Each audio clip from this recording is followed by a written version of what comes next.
പശ്ചിമേഷ്യൻ സംഘർഷഗതി മാറ്റിമറിച്ച് ഇറാനെതിരായ ഇസ്രയേൽ നീക്കത്തിൽ പങ്കുചേർന്ന് അമേരിക്ക. ഇറാന്റെ 3 ആണവ കേന്ദ്രങ്ങളെ ലക്ഷ്യമിട്ട് ഞായറാഴ്ച പുലർച്ചെ അമേരിക്ക ബോംബുകൾ വർഷിച്ചു. സൈനിക നടപടി അതിശയകരമായ വിജയമായിരുന്നെന്ന് അമേരിക്കൻ പ്രസിഡന്റ് ഡൊണാൾഡ് ട്രംപ് പറഞ്ഞു.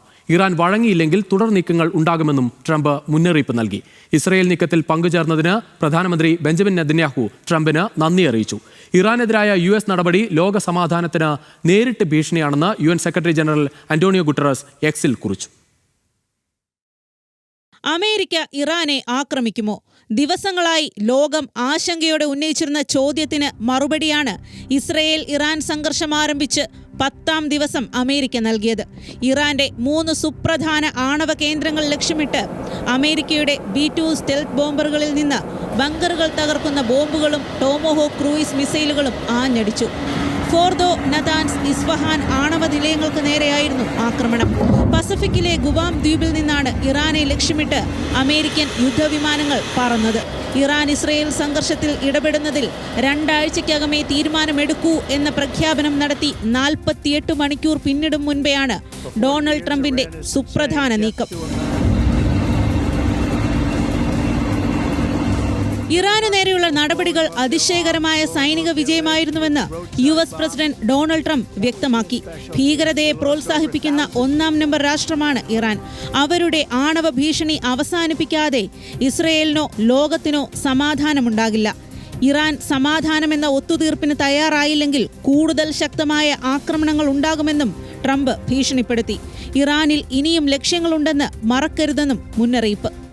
But if peace does not come quickly, we will go after those other targets with precision, speed and skill.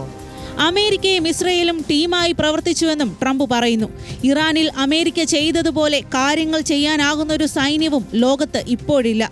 വേഗത്തിൽ സമാധാനം സാധ്യമായില്ലെങ്കിൽ കൃത്യതയോടെയും വേഗതയോടെയും വൈദഗ്ധ്യത്തോടെയും കൂടുതൽ ലക്ഷ്യങ്ങൾ ഉണ്ടാകുമെന്നും അമേരിക്കൻ പ്രസിഡന്റ് വ്യക്തമാക്കി. ലോകത്ത് മറ്റാർക്കും ചെയ്യാനാകാത്ത ധീരമായ തീരുമാനമെടുത്തതിന് US പ്രസിഡന്റിനോട് നന്ദി അറിയിക്കുന്നതായി ഇസ്രയേൽ പ്രധാനമന്ത്രി ബെന്യാമിൻ നെതന്യാഹു വ്യക്തമാക്കി. USന്റെ അത്ഭുതകരവും നീതിയുക്തവുമായ ശക്തി ഉപയോഗിച്ചുള്ള ഈ നീക്കം ചരിത്രം മാറ്റിമറിക്കുമെന്നും Netanyahu. Congratulations, President Trump. Your bold decision to target Iran's nuclear facilities with the awesome and righteous might of the United States will change history. ശക്തി തെളിയിച്ചാൽ മാത്രമേ സമാധാനവും സ്ഥാപിക്കപ്പെടൂവെന്ന് ഇസ്രയേൽ അമേരിക്കൻ നീക്കങ്ങളെ ന്യായീകരിച്ച് നെതന്യാഹു പറഞ്ഞു. അമേരിക്കയും ഇസ്രയേലും പൂർണ്ണ സഹകരണത്തോടെയാണ് മുന്നോട്ടു പോയതെന്നും ഇസ്രയേൽ പ്രധാനമന്ത്രി വിശദീകരിച്ചു. US ആക്രമണത്തിന് പിന്നാലെ ഇസ്രയേലി നഗരങ്ങളിലും അമേരിക്കയിലെ സുപ്രധാന കേന്ദ്രങ്ങളിലും സുരക്ഷ ശക്തമാക്കി. ഇസ്രയേലിലെ നഗരങ്ങളിലെല്ലാം ജാഗ്രതാ സൈറണുകൾ മുഴങ്ങി. സ്ഥാപനങ്ങളും ഓഫീസുകളും അടച്ചിട്ടു. ഇനി ഒരു അറിയിപ്പുണ്ടാകുന്നതുവരെ വ്യോമാതിർത്തി തുറക്കില്ലെന്നും ഇസ്രയേൽ വ്യക്തമാക്കി. പശ്ചിമേഷ്യയിലെ US സൈനിക കേന്ദ്രങ്ങളും കർശന നിരീക്ഷണത്തിലാണ്. ഇറാനെതിരായ ട്രംപിന്റെ നീക്കം ഭരണഘടനാ ലംഘനമാണെന്ന് ചൂണ്ടിക്കാട്ടി ഡെമോക്രാറ്റുകൾ രംഗത്തെത്തി.